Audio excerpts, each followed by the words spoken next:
Raised in the quiet village of Nsukka by her abandoned mother. Once upon a time, there was a young woman called Nneka. Nneka was a woman whose grace had been buried beneath the shame of betrayal.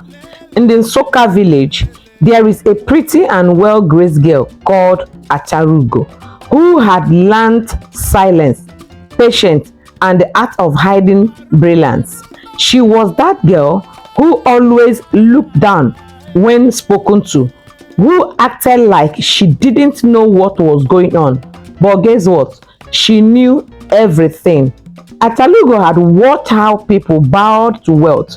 She saw how the village girls would dye their skin, stretch their hair, and raise their shoulders just to be noticed.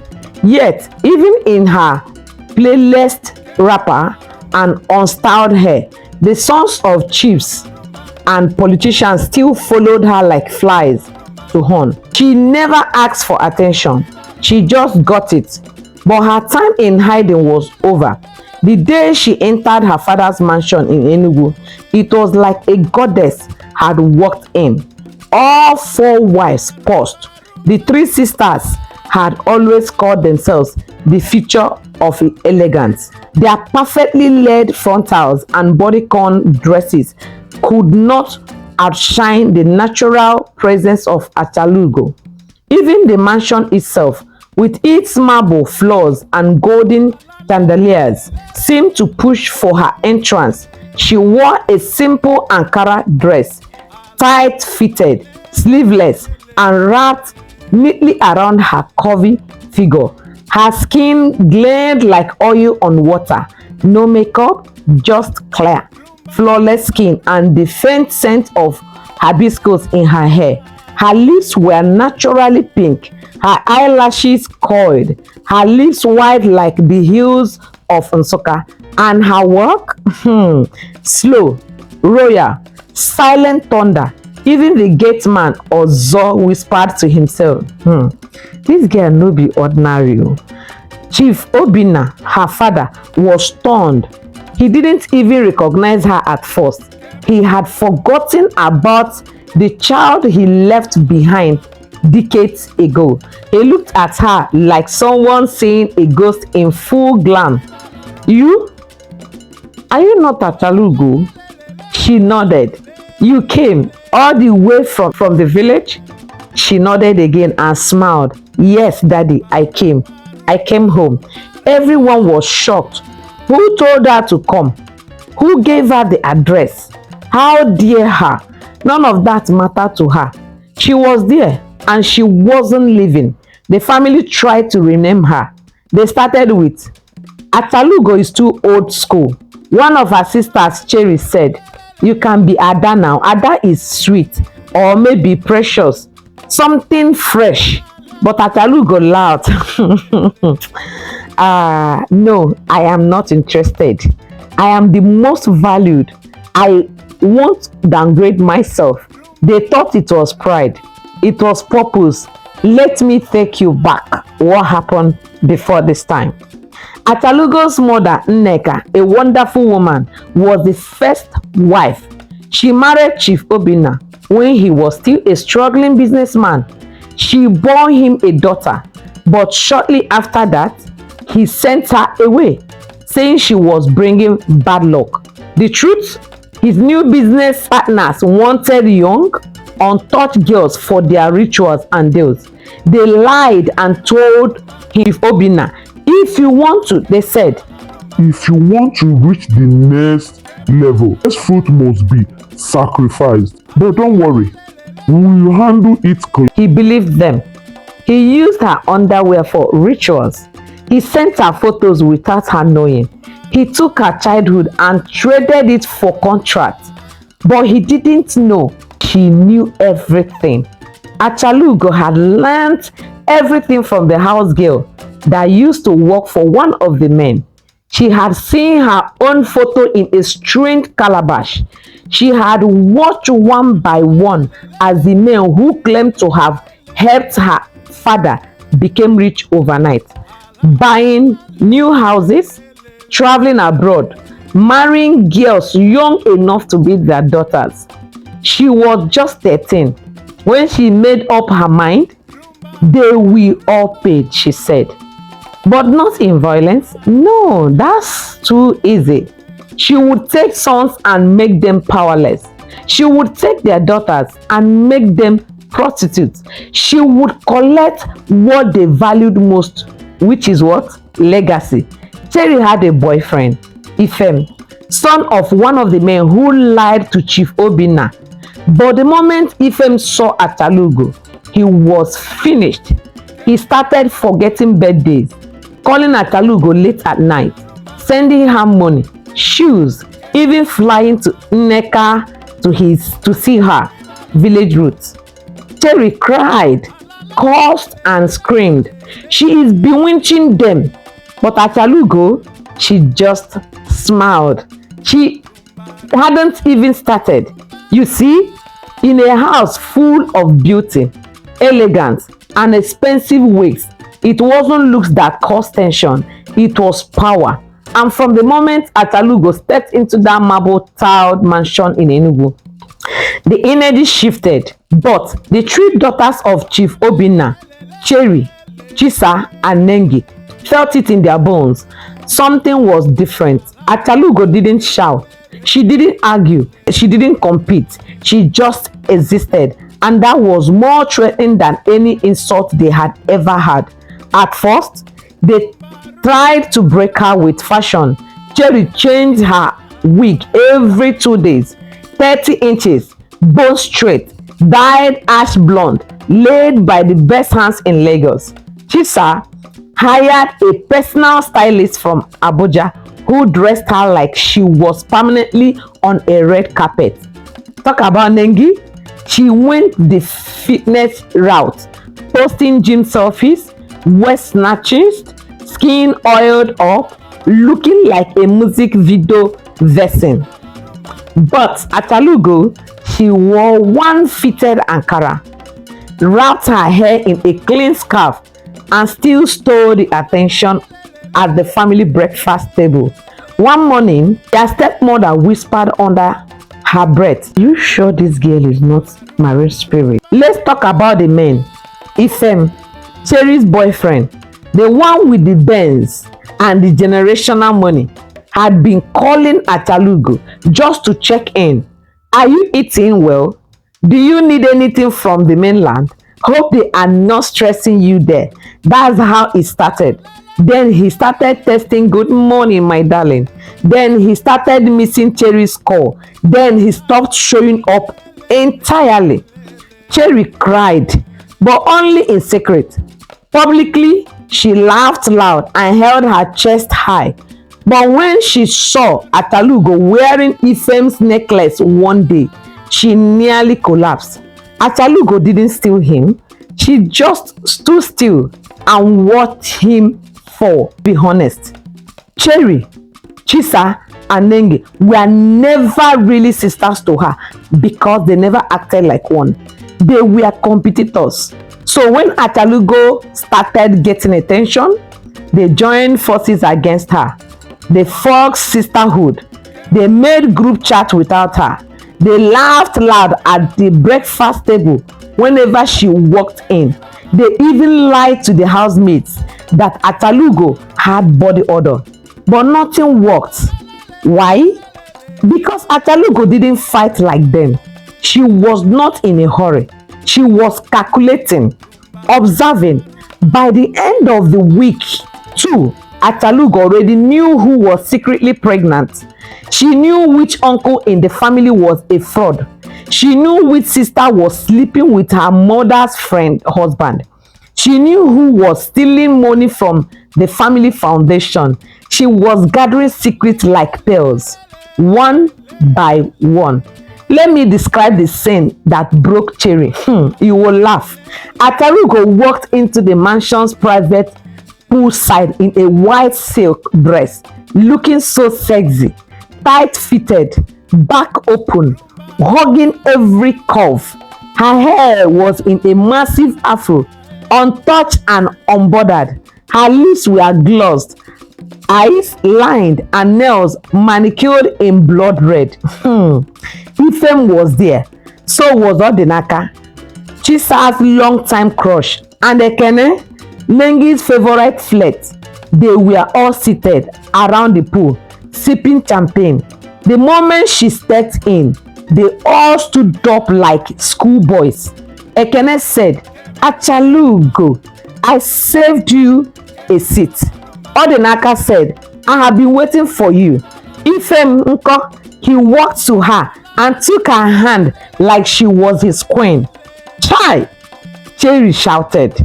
Cherry, Chisa and Nengi were watching from the window upstairs. That night, all three of them unfollowed her on Instagram. While all this was happening, her father, Chief Obinna, was trying to understand her. She is too quiet, too calm, he said. He would peek into her room sometime just to be sure she wasn't holding secret meetings. But she wasn't. She was just reading, journaling, plotting. What he didn't know was that she had already discovered what he did with her pants. How he gave it to his business friends as blessing. How they use it to seal oil contracts, land deals, and government positions. How they told him they had no daughters of their own, whereas they lied to him. But they wanted just one touch of destiny. She found out and she smiled. She started with Cherry. She sent her a message. "Let's be friends. I want us to bond." Cherry, confused but curious, and said yes. They went to a spa. They lunch, then dinner, then started posting pictures together. People online began calling them the new Power Sisters. But what Cherry didn't know was that Acharaugo had already switched her abortion pills with fertility supplements. Cherry was 2 weeks gone, and Ifem, he was already gone. They thought Acharaugo wanted their men. They thought she wanted their spot in the mansion, a car, a seat at their parties, a post on their Instagram feeds. They didn't understand. Acharaugo wasn't after what they had. She was after what they didn't even know they were about to lose. Legacy, control, bloodline. By the third week, Chief Obinna's mansion had turned into a silent battlefield. The air was thick with jealousy, suspicion, and quiet fear. Every daughter now looked at Acharaugo not as a sister, but as a threat. Cherry was now visibly shaking.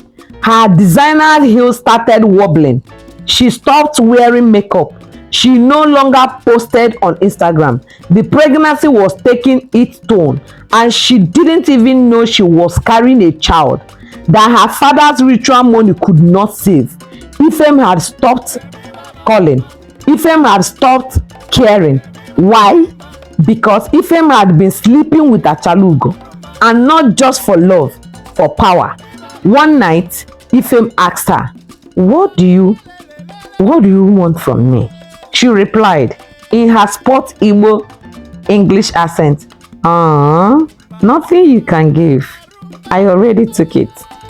He smiled, thinking she was joking. He didn't know she had already collected his destiny in full.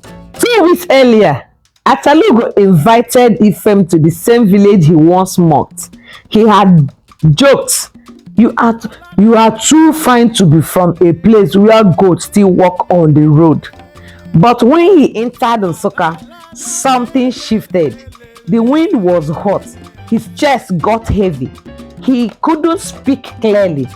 That night, Acharaugo gave him bitter cola and made him recite her late grandmother's blessing. "Everything you are, give it to me. Everything you think you'll be, hand it over to me."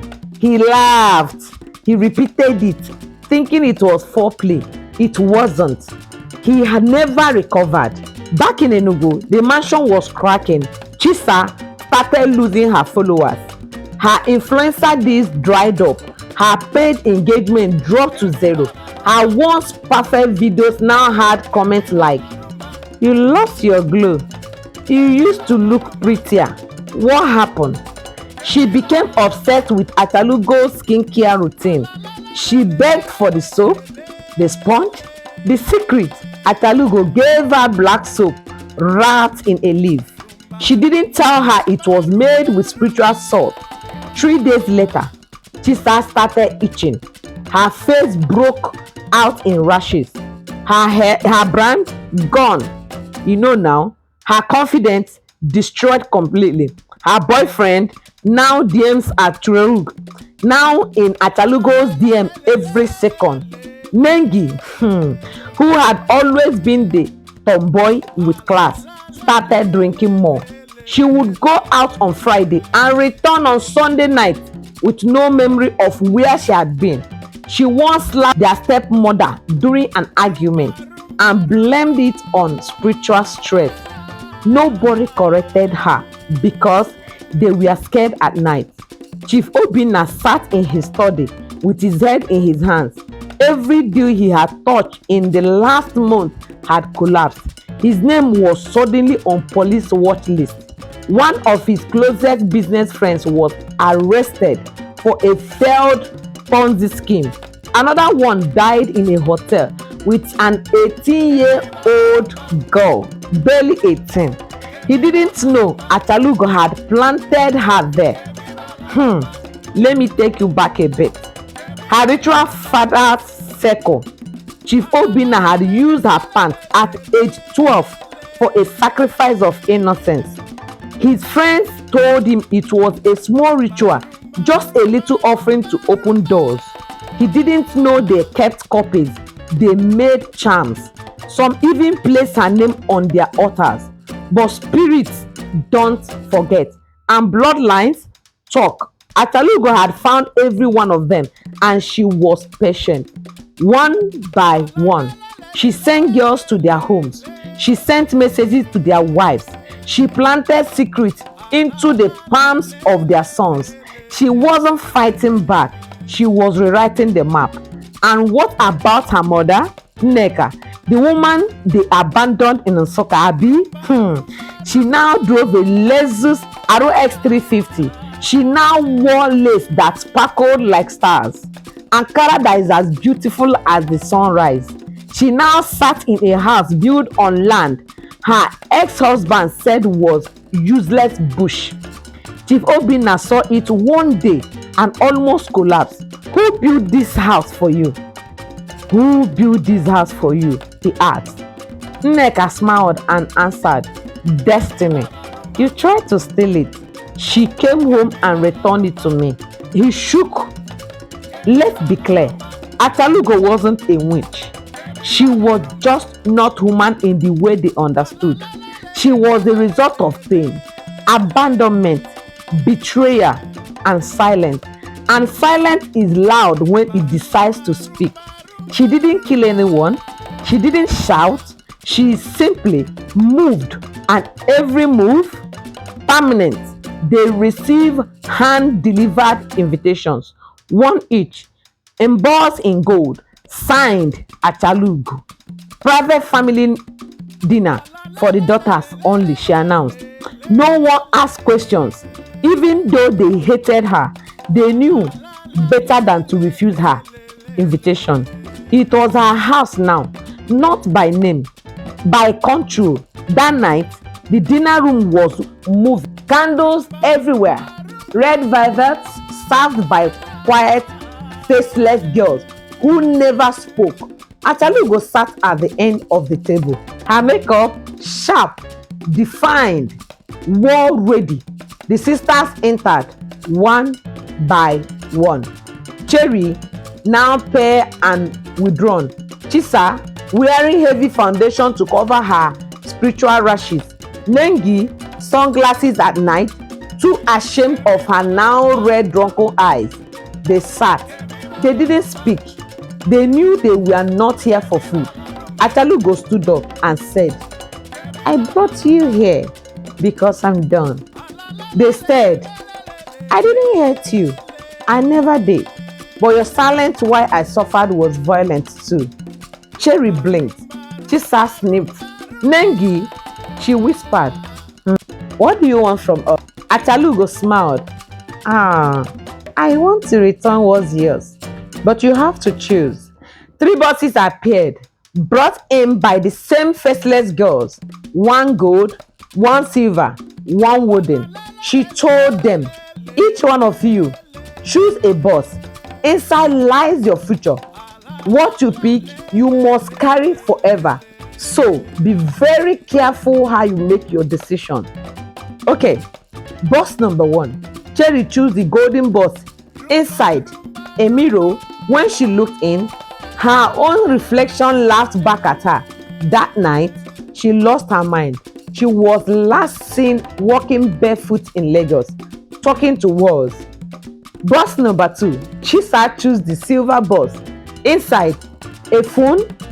Every call she made after that cost her. Her followers turned on her. Brand dropped her. Her name became a joke in marketing groups. She became a meme. The box number 3. Guess what?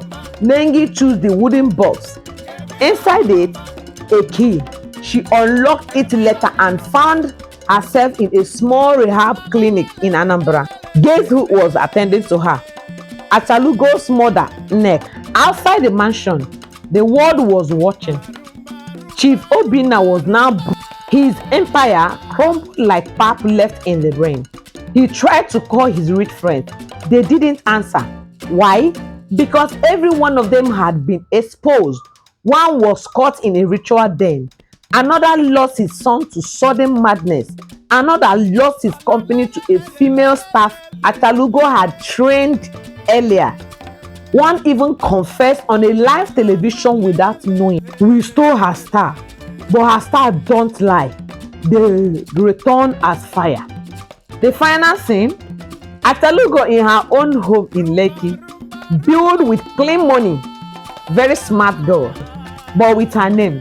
Her mother now living in the guest house, driving a black Prado with a customized plate. First queen. Ifem missing. Odinaka in jail. What about Ekene?